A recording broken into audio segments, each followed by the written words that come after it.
Ang mabuting balita ng Panginoon ayon kay San Juan.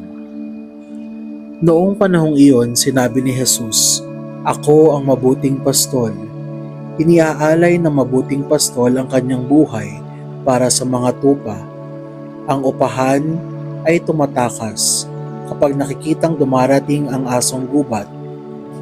Iniiwan niya ang mga tupa, palibhas ay hindi siya pastol at hindi kanya ang mga tupa. Kaya't sinisila ng asong gubat ang mga ito at pinangangalat. Tumatakas siya palibhasay upahan lamang at walang malasakit sa mga tupa.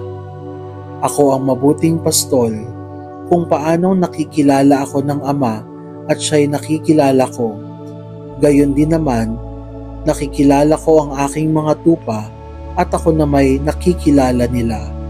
At iniaalay ko ang aking buhay para sa mga tupa. Mayroon akong ibang tupa na wala sa kulungang ito. Kinakailangang sila'y alagaan ko rin. Pakikinggan nila ang aking tinig. Sa gayoy magiging isa ang kawan at isa ang pastol. Dahil dito'y minamahal ako ng Ama, sapagkat iniaalay ko ang aking buhay upang ito'y kunin kong muli.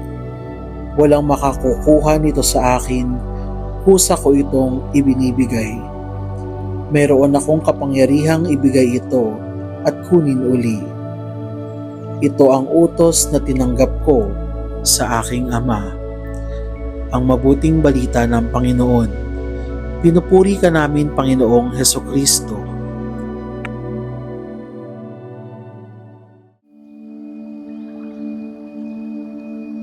Ako ang mabuting pastol.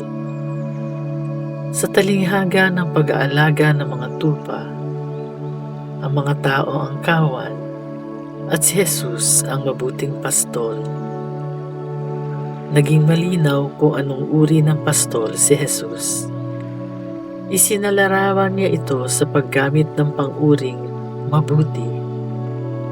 Bakit? Dahil noong panahon ding iyon, kadalasan ay mga batang lalaki, edad 13 hanggang 19, ang nakukuhang mga pastol. Hindi pa bihasa ang karamihan sa kanila para gawin ang tungkuling ito. Maaaring mahilig pang maglaro, tinatamad o wala sa isip at puso ang ginagawa. Minsan, nagiging bantay sa lakay pa kapag upahan ang pastol. Kaya wala silang tunay na malasakit para sa kawan. Bilang pastol, naiiba si Jesus. Siya ang kabaligtaran ng mga pangkaraniwang pastol na hindi maaasahan at mapagkakatiwalaan.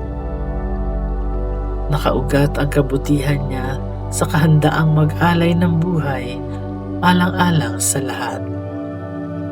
Naroon na ang malalim na pakikiisa sa kawan. Pakikiisa ito na bumabalong mula sa malalim at lumalagong ugnayan ng pag-ibig kay Kristo, nabunsod naman ng pagkilala at pagkilatis sa Kanya. Paano mo nararanasan ang mabuting pastol? Paano ka nagiging mabuting pastol sa kapwa?